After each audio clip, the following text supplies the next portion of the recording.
Hari ini ada orang yang terbujur di ruang ICU, tidak bisa berwudu, tidak dapat duduk.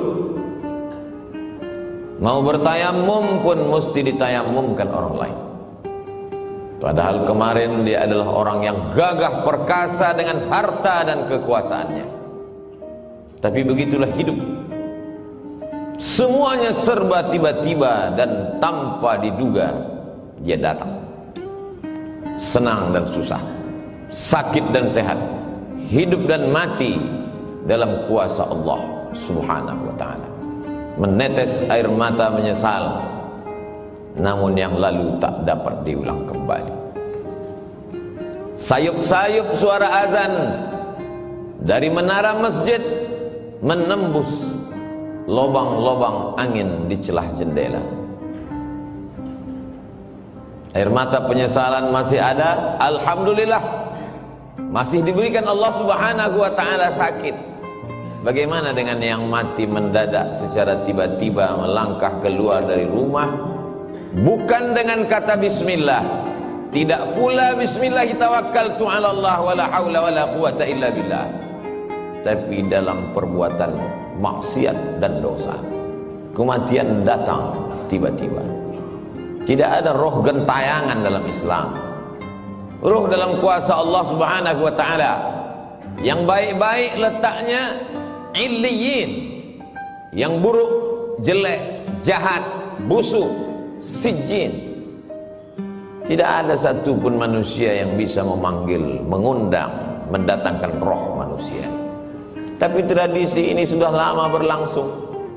Ketika Syekh Muhammad Abduh dalam masa pelariannya ke Paris, Prancis, bersama tokoh Islam yang terusir dari Mesir, Jamaluddin Al-Afghani. Mereka juga punya tradisi di sana menghadirkan roh, dan Syekh Muhammad Abduh diundang dalam acara itu. Kata Syekh Muhammad Abduh, kalau memang betul kalian bisa menghadirkan roh, tolonglah undang roh Nabi Isa alaihissalam, karena aku ingin bertanya kepadanya, apakah dia mati disalib atau bagaimana keadaan yang sebenarnya. Apa jawab mereka? Ini roh istimewa yang tak dapat dijemput dan diundang oleh siapapun. Undanglah roh Nabi Muhammad SAW, karena aku ingin bertanya tentang hadis-hadis. Aku ragu apakah ini hadis sahih atau hadis dhaif. Kata mereka, ini roh spesial. Itu hanyalah silat lidah belaka. Roh dalam kuasa Allah Subhanahu wa ta'ala. Lalu kalau ada yang bisa mendatangkan roh, sesungguhnya siapa yang berkata itu? Mengapa suaranya mirip?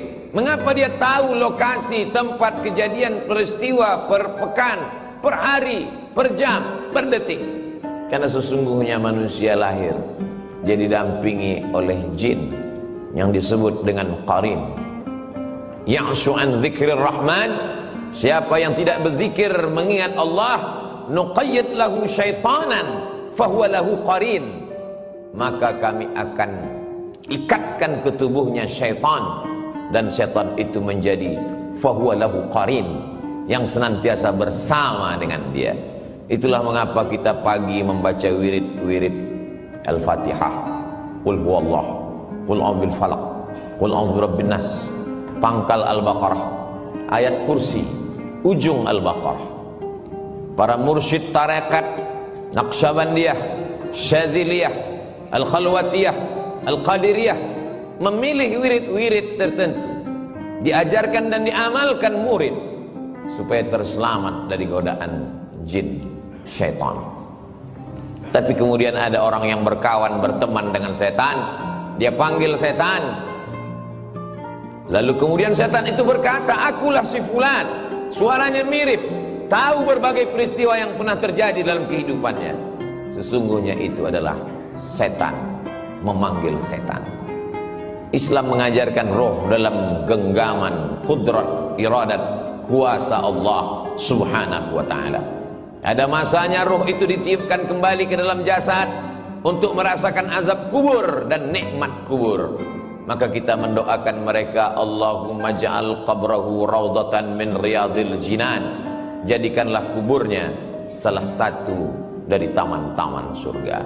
Tapi ada juga doa supaya dijauhkan, la taj'al qabrahu hufratan min hufarin niran, jangan sampai kuburnya menjadi salah satu lubang dari lubang-lubang neraka.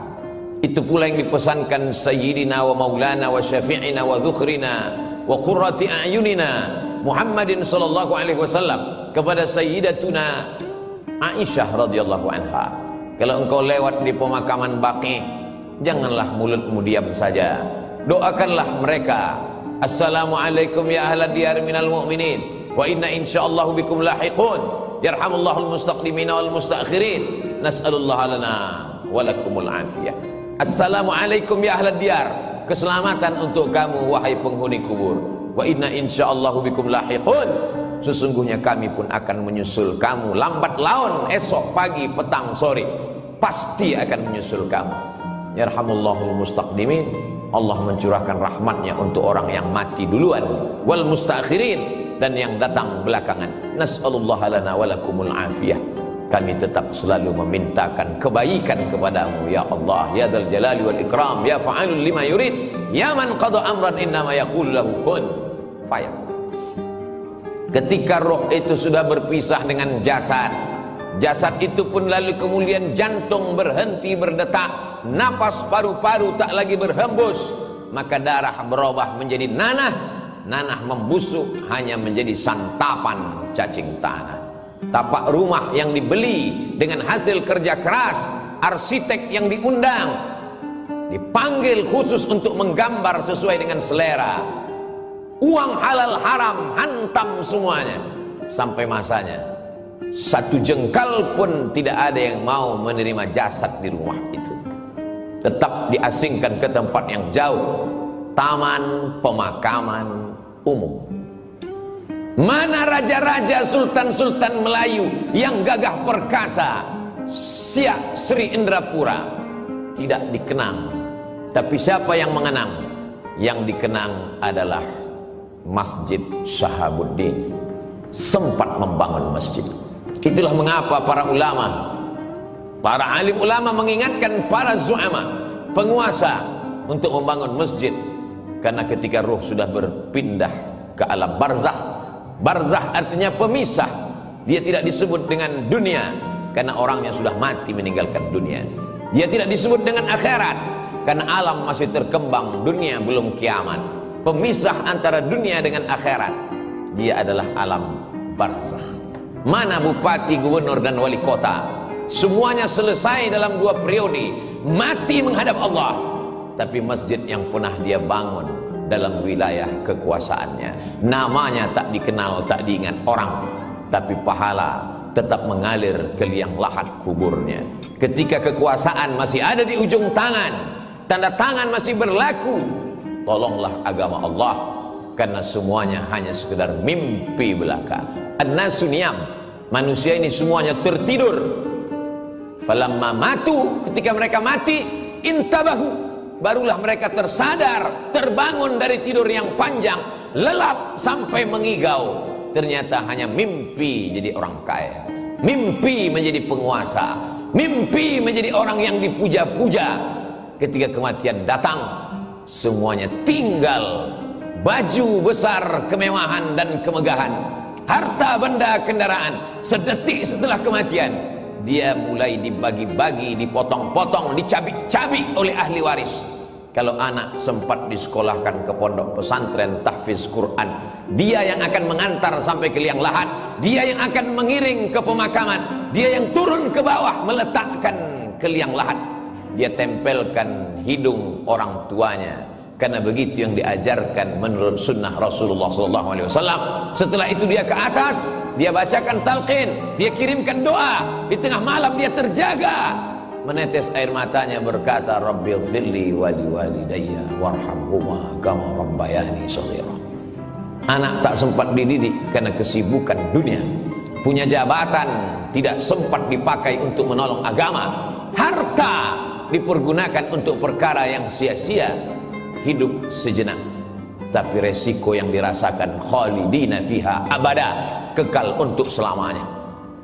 Orang-orang yang mati itu ditanya oleh Allah Subhanahu wa taala, apa yang kalian inginkan hai orang mati? Apa kata mereka? Laula akhartani ila ajalin qarib, berikanlah kami tambahan ajal waktu supaya kami bisa hidup sekejap, sedetik, semenit ya Allah. Kalau kuberi kau hidup, kau mau apa? Fa as-saddaqa, aku mau bersedekah. Wa akum minas salihin, aku ingin beramal soleh. Dulu waktu disiakan, kalau masih sempat wudhu zuhur untuk sholat asar, karena sholat asar hampir saja waktu zuhur itu berakhir, masih lagi di ujung laknat Allah, tapi masih turun rahmat Allah. Tapi kalau sholat itu tinggal nyata tanpa ada beban karena dilakukan berkali-kali, la kafarata laha illa dzalik, tidak ada yang bisa menebus sholat kecuali sholat itu sendiri. Semua tinggal menjadi kesia-siaan. Wa qadimna ila ma amilu min amalin, semua amal perbuatan yang sudah kau lakukan dulu kami datangkan, kau lihat, kau pandang di depan kelopak matamu. Faja'alna haba'an mansura, kami jadikan amal itu terbang seperti debu dihembus angin, tepung melayang di udara, tak bermakna, tak dapat menolong. Padahal orang-orang beriman melihat amal kebaikannya, faman ya'mal mithqala dzarratin khairan yarah wa man ya'mal mithqala dzarratin syarran yarah. Tapi apa mau dikata? Kata-kata tak lagi bermakna. Penyesalan hanya tinggal derita yang dibawa menghadap Allah Subhanahu wa taala.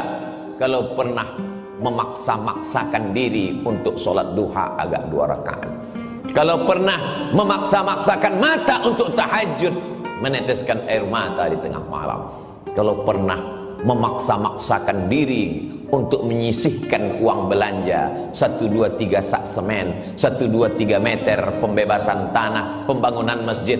Kalau kau tidak hafal Quran, biayailah anak penghafal Quran, kelak dia akan mengajar menjadi imam, mengalir juga setetes 2 tetes pahalanya.